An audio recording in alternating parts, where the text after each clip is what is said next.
All right, good morning, ladies and gentlemen. We are pleased to be joined today by Colonel John Dorrian, coming to us live from Baghdad. JD, want to make sure we can hear you and you can hear us.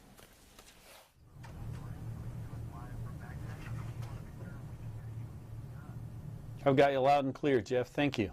Great. We'll turn it over to you to give us an update on Operation Inherent Resolve.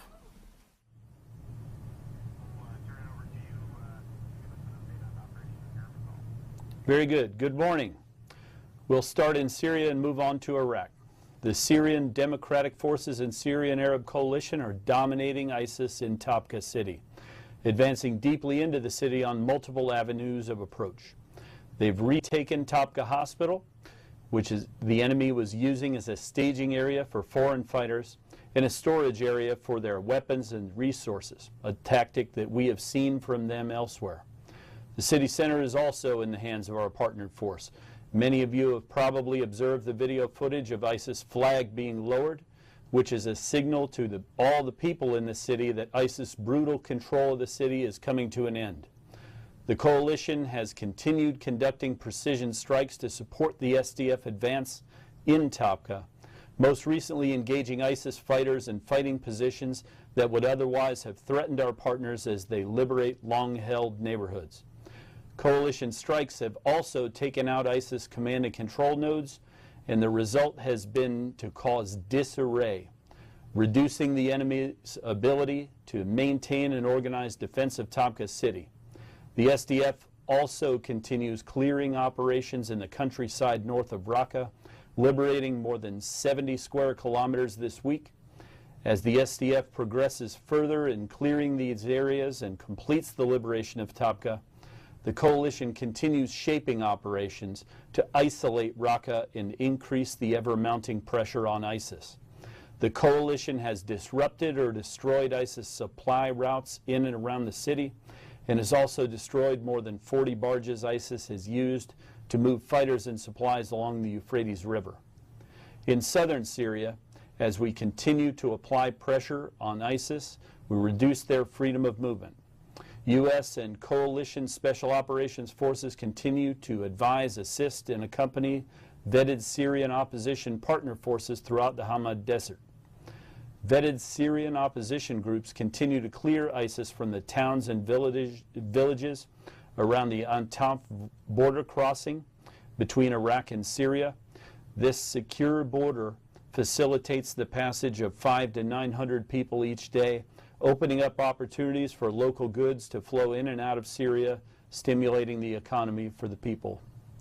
Moving on to Iraq, ISIS continues probing attacks along the Iraqi security forces perimeter around Mosul, using small arms and indirect fire and vehicle-borne improvised explosive devices to conduct the attacks. What ISIS is finding is that this force, the Iraqi security forces, are more than capable of stopping attempts for them to escape, as the ISF have built up the perimeter in a manner that makes a breakout very difficult. Coalition forces continue using strikes to eliminate enemy fighters and resources, including 3 strikes this week that damaged or completely destroyed vehicle-borne improvised explosive device factories, as well as several VBIDs. Coalition air and artillery strikes have also been used to strike ISIS snipers, rocket, and mortar teams with precision. ISIS fighters continue to fire their weapons not just at Iraqi security forces, but also at civilians trying to escape the city. ISIS continues firing their rockets and mortars randomly into civilian areas. The removal of these ISIS fighters and resources from the battlefield protects our partnered forces and the civilians who would otherwise be harmed by ISIS. And now I'll be happy to take your questions. Sure, we'll start with Bob Burns from the Associated Press. Colonel Dorrian, on that last point about what's happening in Mosul, you don't describe what sounds like been much progress lately in West Mosul. Has it come to kind of a stalemated situation there? And also, can you give us an update on what's going on in Syria along the Turkey border with the presence of U.S. forces up there?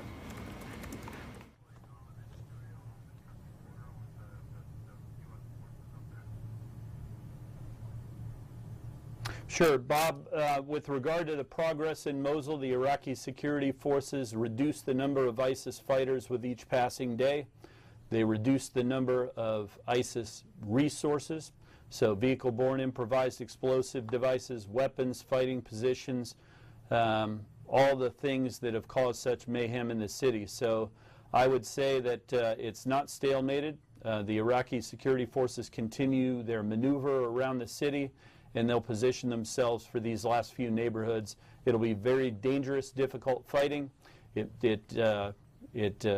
will certainly be dangerous as they move into these very dense urban areas, the ancient part of the city with the very narrow roads, but they do make progress toward that end every day. And I know that the Iraqi security forces are confident of their ability to finish the enemy in place in Mosul very soon. With regard to the border with Turkey in Iraq, we have seen some instances of firing across the border in both directions. This is something that has continued intermittently since for the last week or so. And just to follow up then, could you talk about the presence of U.S. forces there, how many and what they're doing?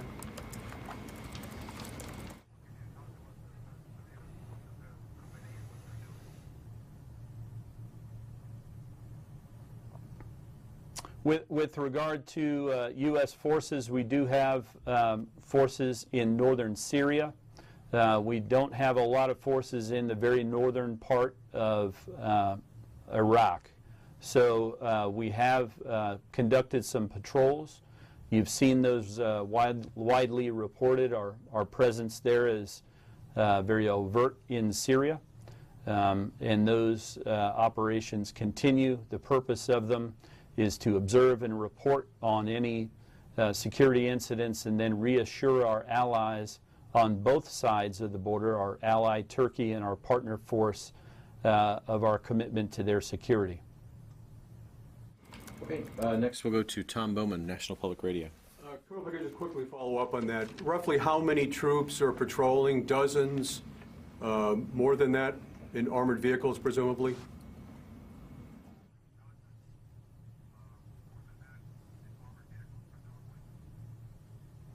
Yeah, Tom, I'm not going to get into numbers. We don't have a tremendous number of forces in Iraq, so the number of forces in any given area is not something that we really like to get into great detail on. What I would say is that these are very capable forces that are capable of defending themselves, and certainly they're capable of observing what's going on in the area, and their presence seems to be a stabilizing presence. To get into Raqqa, you talked about shaping operations for Raqqa. Talk a little bit about preparations for the final assault on the city. We keep hearing that the Syrian Arabs, Syrian Kurds will need more weapons and equipment before that happens. Talk about the kinds of weapons and assistance they'll need, and is that imminent?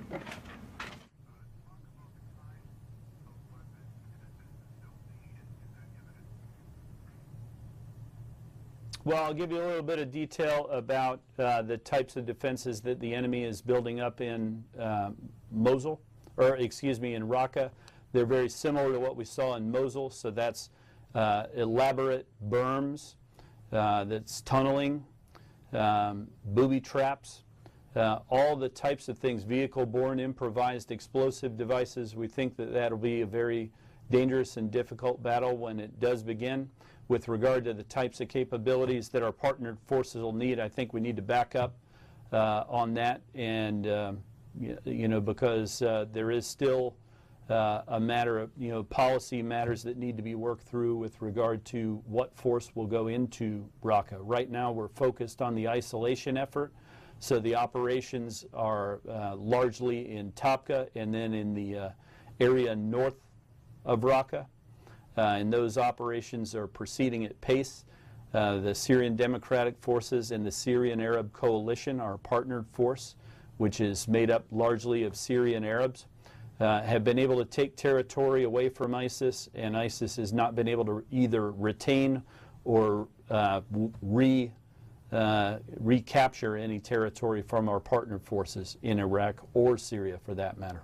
Just quickly, we keep hearing that the Syrian Kurds and Arabs will be offered small arms, dishkas. Is that not the case, or you just can't say at this point?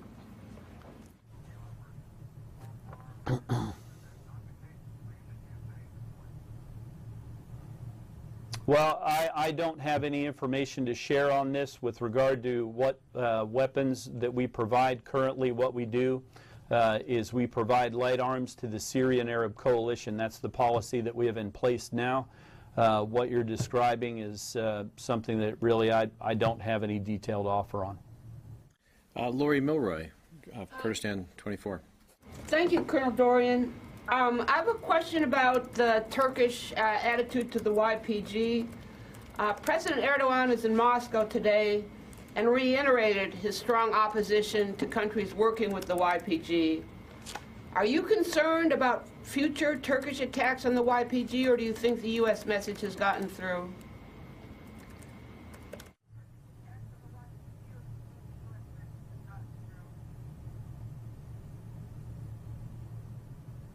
Well, one of the things that's very important to understand here is we have long-standing ties with Turkey. They're a critical NATO ally, and they've been very effective in fighting ISIS in northern Syria.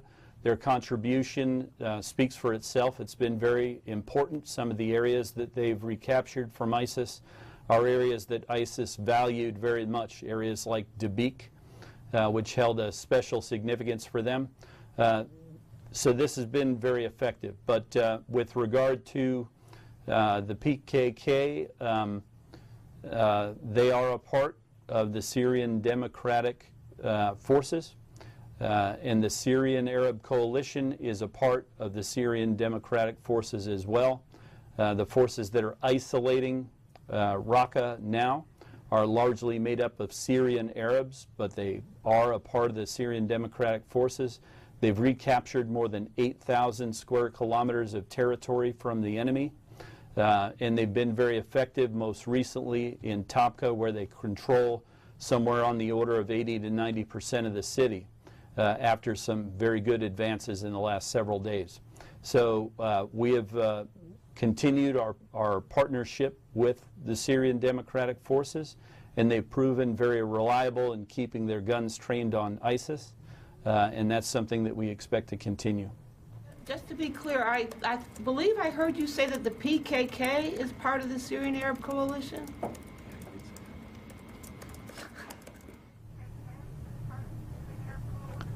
Did I say that? I said the YPG. Okay. With that Rajiv from the Daily Sabah. Oh. Also contain the Syrian Arab Coalition. JD, could we ask you to repeat that last sentence? You were cut off.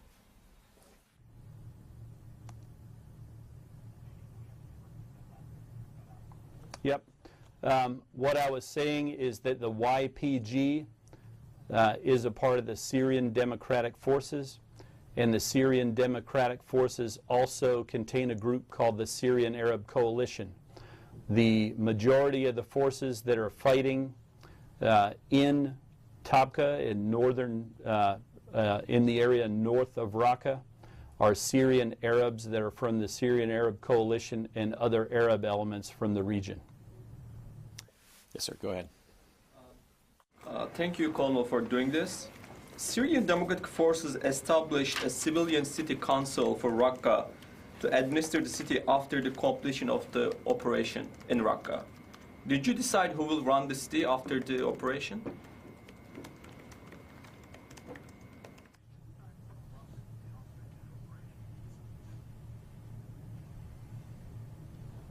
I didn't hear the last part of your question. I apologize. Did you decide who will run Raqqa after the operation?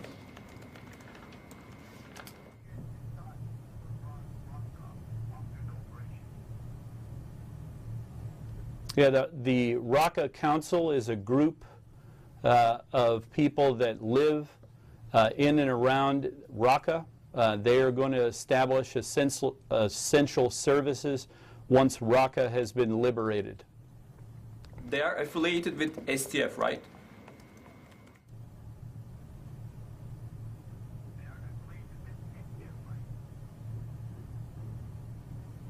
I'm sorry, I'm just unable to hear what you're saying. Are they with, or are they working with Syrian Democratic Forces, this Raqqa Council?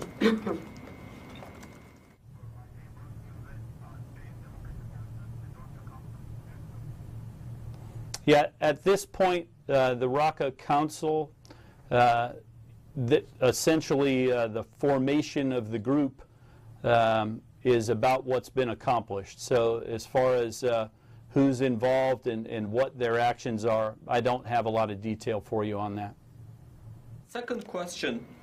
U.S. soldiers visited Syria's Derek last week to attend the funerals of YPG fighters who were killed by Turkish airstrikes. And some pictures show the American flags next to PKK flags during this funeral. Do you have any comment on these pictures?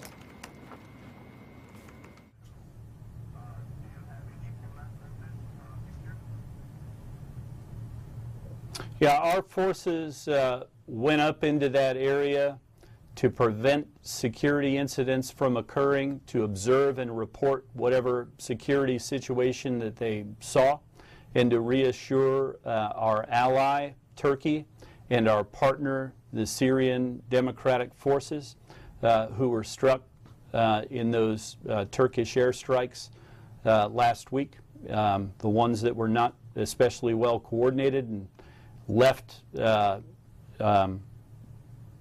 were conducted with less warning than would allow our forces to safely leave or to properly coordinate what should have been done. So our partnered forces were attacked in Syria as well as in Iraq. The result in Iraq was 7 Peshmerga fighters were killed. So the coordination was not done well.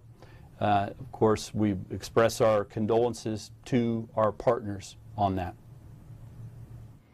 Aren't you bothered by the fact that PKK flags were present in the site?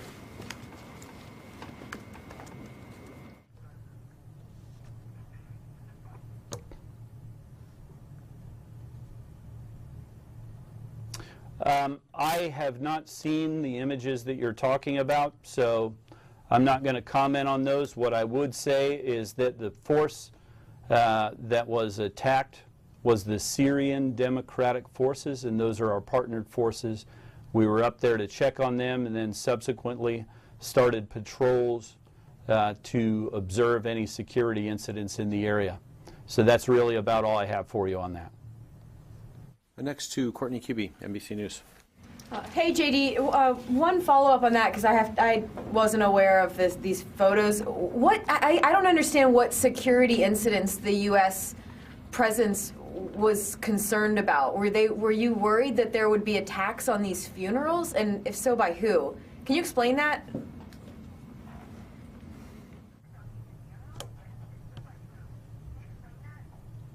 Yeah, we had observed or heard reports of firing across the border, and what we're doing is putting forces in position to observe for themselves what is happening and to reassure our allies on both sides of the border. The U.S. presence at these funerals was the same presence that exists on these patrols along the border between Turkey and Syria right now. Is that what you're saying?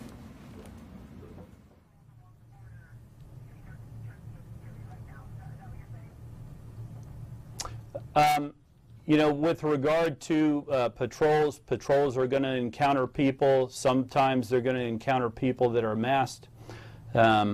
So they were just patrolling and performing their mission. There's nothing more to it than that.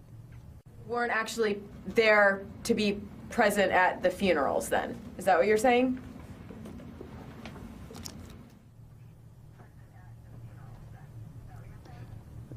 That's exactly what I'm saying. They're performing their mission to patrol the area.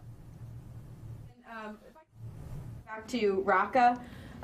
What's your current estimate, or the coalition's current estimate for how many ISIS fighters are still inside of Raqqa? And can you characterize the level? Is there still believed to be leadership there? Have any of them been fleeing? And if so, where? Where to?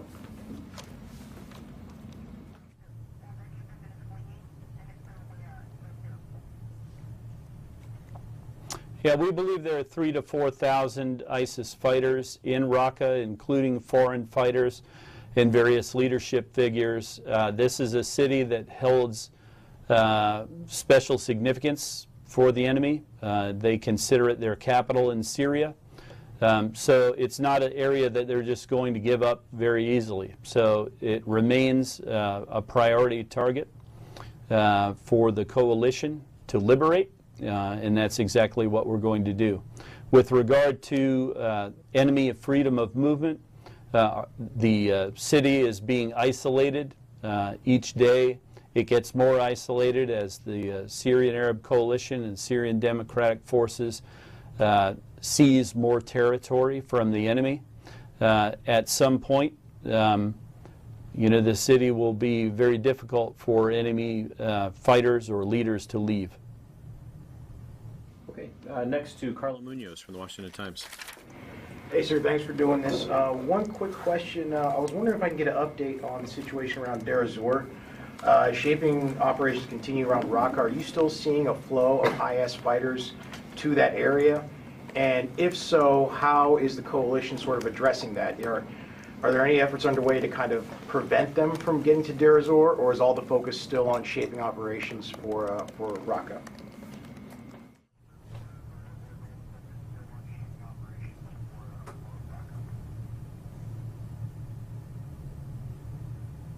Well, our priority is to continue isolating Raqqa. That's something that we work on every day. Very heavy fighting in Topka and then in the northern countryside above Raqqa. As far as Deir ez-Zor, there is a significant enemy presence there. And, at different times we've seen fighters move in and move out of there.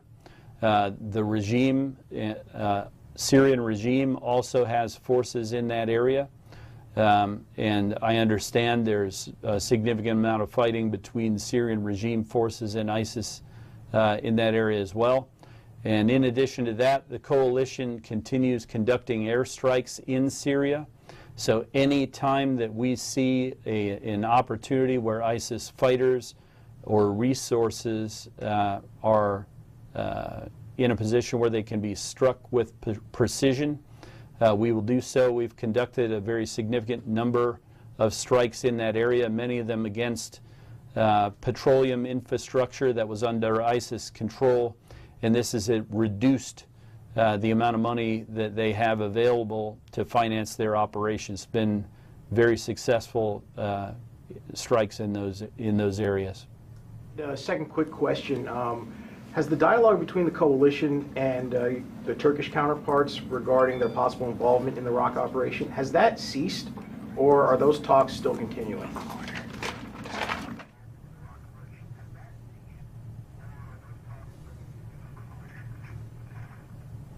Yeah, at diplomatic and leadership levels, conversations with Turkey continue every day.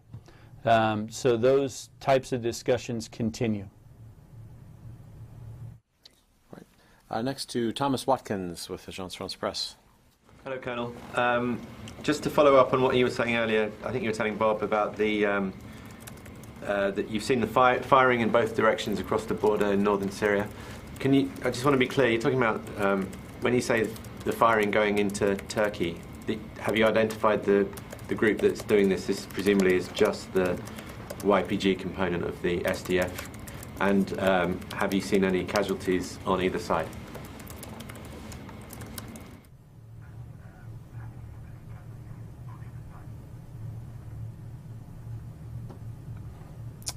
Yep, thank you.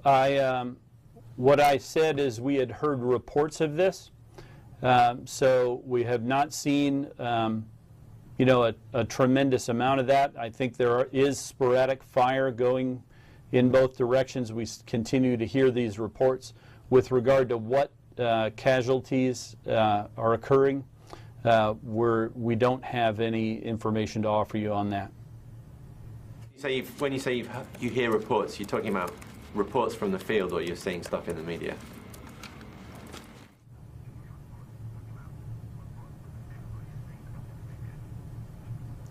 Both. Also, I know that your focus obviously is Islamic State, but yesterday there was talk of de-escalation zones. There potentially are. I mean, can you explain to me what de-escalation zones mean, and is there any possibility that these potential zones could be in areas that are currently covered by OIR?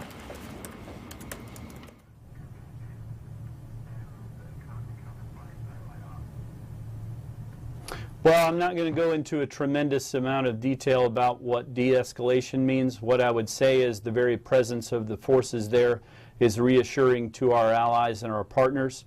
Generally, what we find is that if our forces are there, that there's no firing, because the forces that are there are not really forces that anyone would want to get into an exchange of fire with or around. Could foresee an expanded footprint of US troops to reassure these local populations?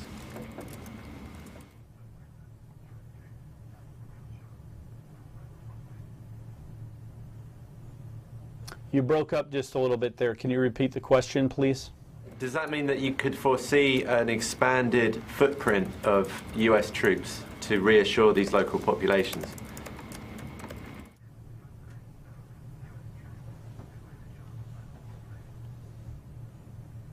Yeah, I'm not going to speculate about what we might do. I think for now what we'll do is we'll continue to observe and report what's happening in the area. Largely, the presence of the force there seems to be a stabilizing presence. Okay, next to Tara Kopp from Stars and Stripes. Hey, Colonel Dorrian, a couple more on the U.S. presence in northern Syria. It seems like the special forces that are there are now conducting a peacekeeping role. And monitoring fires and monitoring potential escalation. Is that the case?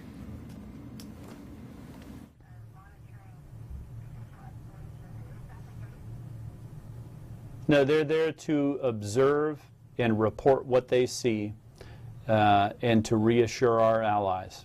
That's it. From a peacekeeping role.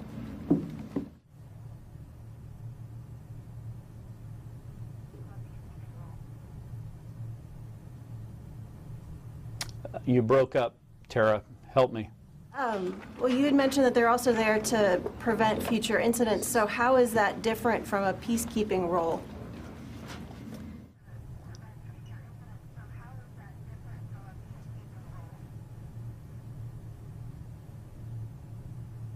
You know what? With regard to a peacekeeping role, I think that's an expanded mission. I'm really not going to get into it. They're there for those specific purposes, to observe and report, and to reassure our allies. That's it. And then since last week's airstrikes, have there been further discussions with the Turkish ministry on air operations or understanding of what sort of notice will be given?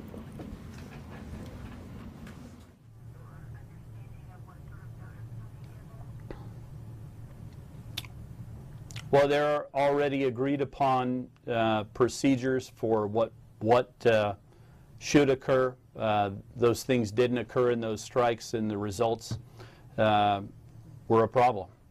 So that's been communicated at leadership and diplomatic levels, and those efforts and those discussions continue. One last on Mosul. I apologize if you said this at the top, but how many ISIS fighters are remaining in West Mosul, and are you close to a stage where the U.S. presence there would be assisting more in a stabilization, a post-conflict stabilization role?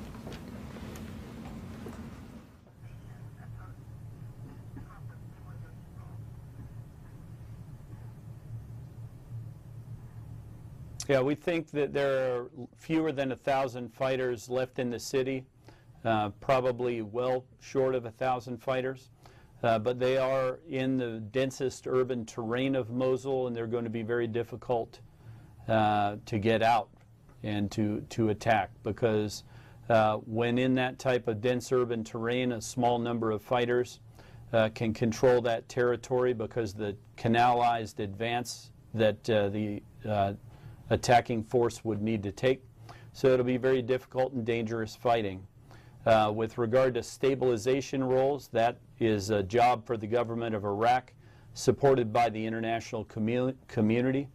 It's being done by the international community, led by the UN, with a lot of non-government organizations supporting that effort as well. So that's not going to be primarily a military task. We do have planners that work closely with the NGOs and the UN to make sure that we understand what they are doing, and they understand the security situation in areas where they operate. But this is a job for the government of Iraq, supported by the UN and the international community. Sure, go ahead. Colonel Dorrian, Bob Burns, I just wanted to follow up on your answer to Tara's question about what she called the post-conflict U.S. military presence in Mosul. Are you saying there won't be any, or there's been there's no planning for a post-conflict U.S. military presence in the Mosul area?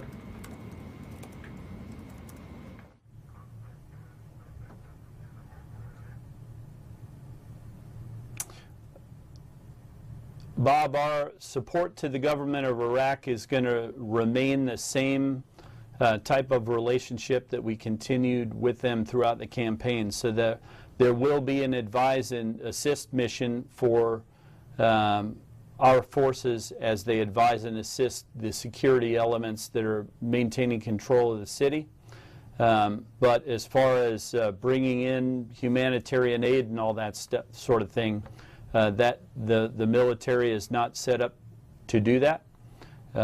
That's going to be the international community and the UN supporting the government of Iraq as they do that. Bill Stewart from Reuters. Hi, just a couple of housekeeping questions. First, going back to your comments before on the PKK, just to be totally clear, you're the spokesman. There is no, to your knowledge, you can state that none of the YPG that are being supported by the coalition are also dual-hatted as PKK? You can state that confidently?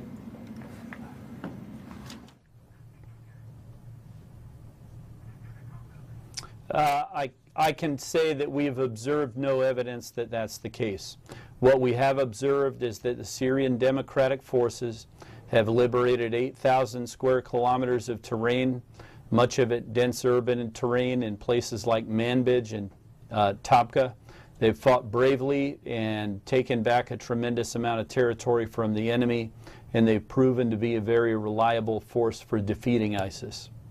And secondly, on Turkey, to what extent is Turkey actually part of the coalition right now, and what extent is it just acting independently in Syria? So if you just kind of walk us through, originally they were part of the coalition, they were on the tasking order, a lot of time has passed.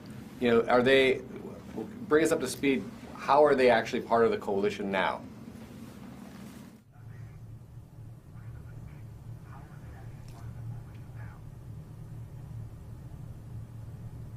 Turkey remains a part of the international coalition to defeat Daesh. And they're an important part of the international coalition to defeat Daesh. They've made a tremendous contribution by partnering with a force in Syria to take back a tremendous amount of territory in the northern part of Syria along their border.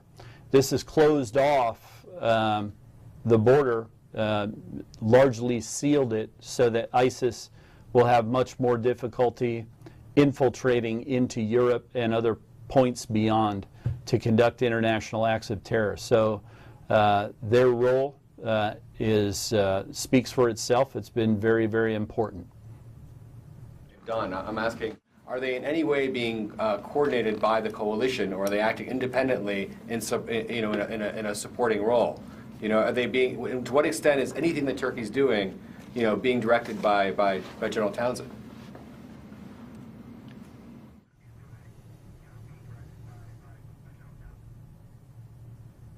They have officers that are a part of the Combined Joint Task Force Operation Inherent Resolve staff performing various functions. They continue all of that. We continue our coordination with them and sharing information and intelligence. All those things have continued. That's it. Next to Lucas Tomlinson from Fox News. Any reaction to the story from Bob Burns' colleagues at the Associated Press, who said that a firm outside Washington, D.C. has misspent hundreds of millions of dollars in Iraq, and there's been a number of accusations of corruption and, I think, sexual trafficking, all kinds of bad stuff at the base where the F-16s are?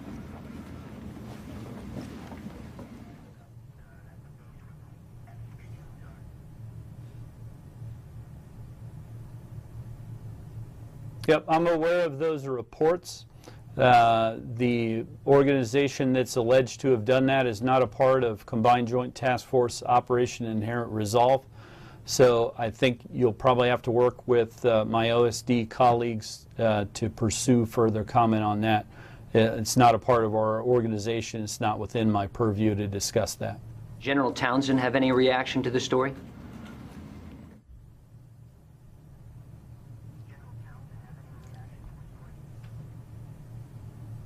It's not a part of what Combined Joint Task Force Operation Inherent Resolve is here to do. We remain focused on fighting ISIS. Can you say, did he read the story? Is he aware of the report?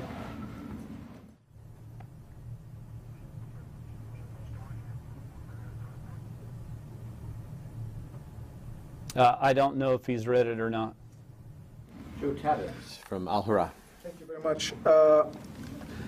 Colonel Dorrian, based on what you said, and given the tensions between Turkey and the Kurds in northern Syria, if you can remind us, is it fair to say that Turkey will not play a role in the final Raqqa operation?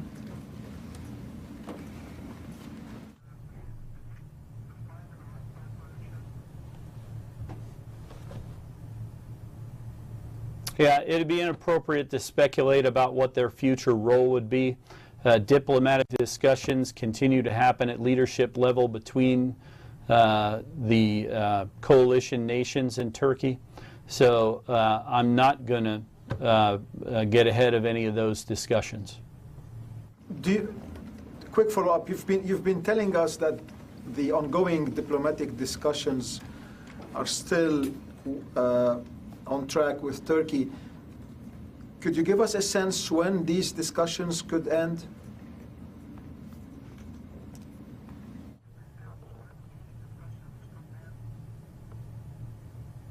That discussion is happening at a level that's many, many, many layers higher than me. So I'm afraid that I cannot do that. Thank you. Okay. Next, Kim Dozier from the Daily Beast.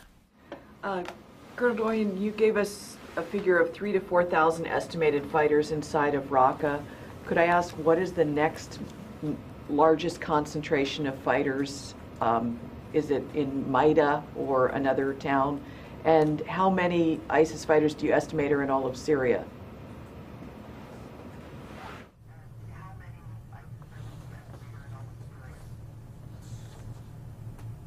I think we'll have to get back to you on that one, Kim. I'll take that question.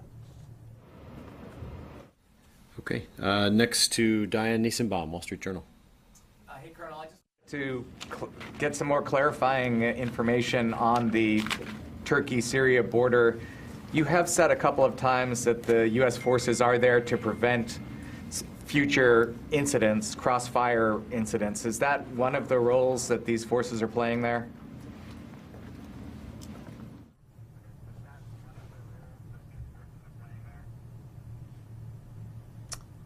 I would say that their presence certainly is reassuring to our allies and our partners. With that. But you've said a couple of times today and before that they are there to prevent future incidents. Is that accurate?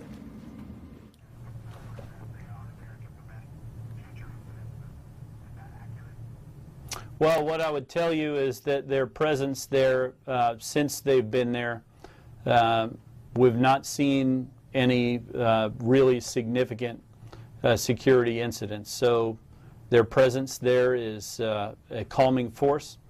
It is helpful to what's going on in Syria, and it keeps people, all of our partners, focused on defeating ISIS, which is the biggest threat to security in Syria, in the region, and indeed ISIS poses a threat beyond the region. Okay, and just one quick clarifying question. From your understanding now, what is the total size of the SDF and what percentage of them is YPG Kurdish at this point?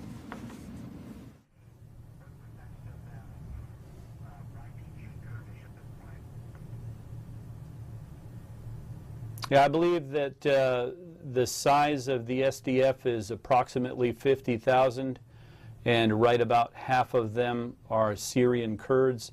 The rest are Syrian Arabs, Christians, and others from in and around the countryside of northern Syria and around Raqqa. Next to Jim Michaels, USA Today. Colonel Dorrian, you mentioned in regards to the coalition role as the Iraqi forces push ISIS out of Mosul, that the advise and assist relationship continues. I'm wondering also if you could characterize the training mission, though, now and in the future. In other words, are coalition forces continuing to train Iraqi combat formations, or has it shifted to police and other security forces?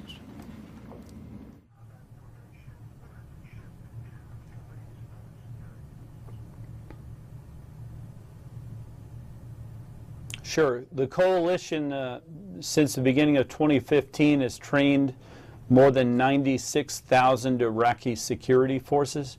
So that includes the Iraqi Counterterrorism Service, Iraqi Army, Iraqi Federal Police, Iraqi Local Police, Iraqi Border Police, and then tribal forces that are used as hold forces.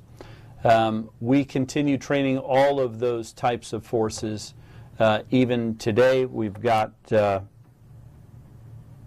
right about 6,500 troops of various types in training right now. And this is something that we expect to continue. Certainly the Iraqi security forces have taken some casualties in the fight against ISIS. It's very difficult and dangerous fighting. And they will want to replenish some of the units that have been involved in this very difficult and dangerous fighting. So we will help them with that as long as the Iraqi security forces and the government of Iraq would like our help. A lot of the training is conducted by coalition forces that are not U.S. forces. And this training effort, as ISIS is dislodged from the remaining territory that they control in Iraq, we believe that this is, when we talk about dealing ISIS a lasting defeat, it's this role, the training role, that makes that lasting defeat possible, because these additional forces, particularly the police forces that will be trained in the months ahead, they will be responsible for maintaining security once ISIS no longer controls territory and they devolve back into more of just a terror threat. Does that mean the balance of the training is shifting from conventional combat formations to more police and other local security type forces?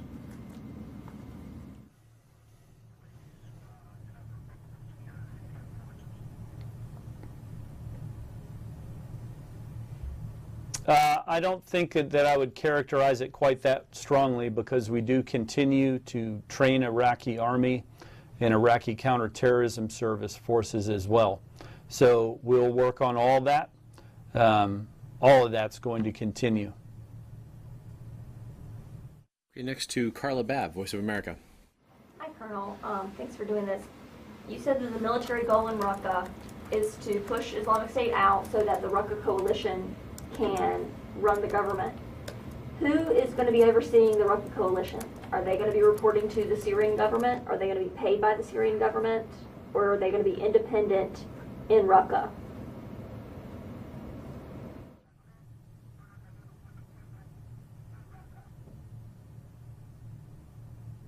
These are people that are from Raqqa and the region right around it, and they will be administering services and reestablishing essential services in the city.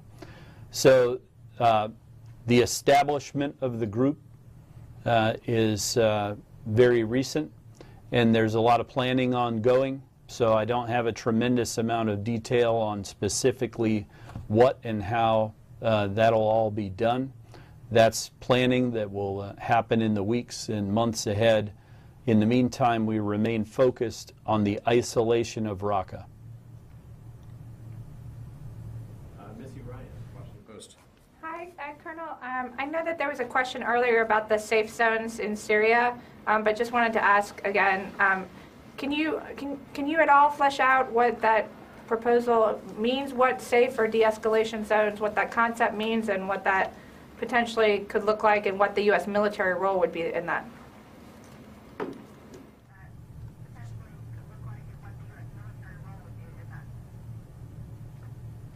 Yeah, I'm afraid I can't do that, Missy, because that would be speculation on my part if I did.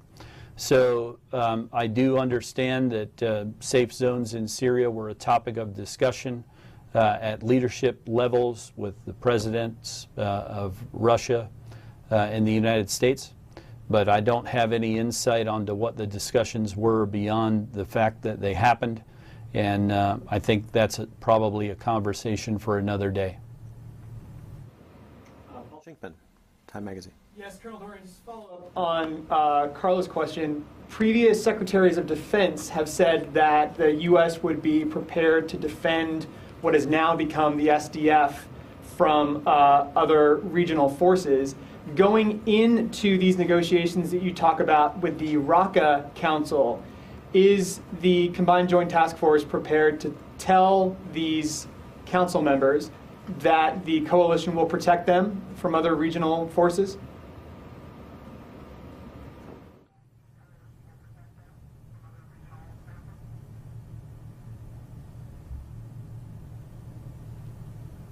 I think right now it's premature into going into what security arrangements will exist after ISIS has been eradicated from Raqqa.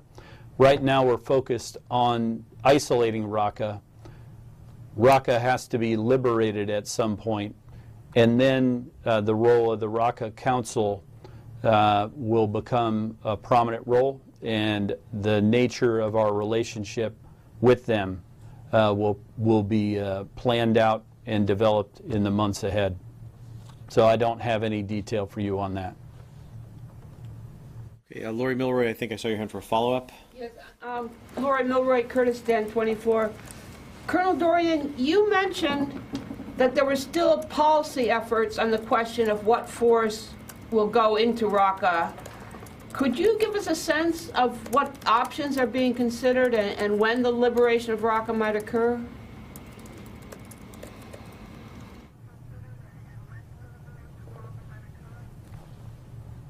Yeah, I'm afraid I can't do that because I don't know that I have visibility on all of those, so I think that's a question best posed in Washington because that's where that issue will be resolved. Thank you. Anybody else? All right. Thank you, JD, for your time, and hope you have a nice evening in Baghdad. Thank you, everybody.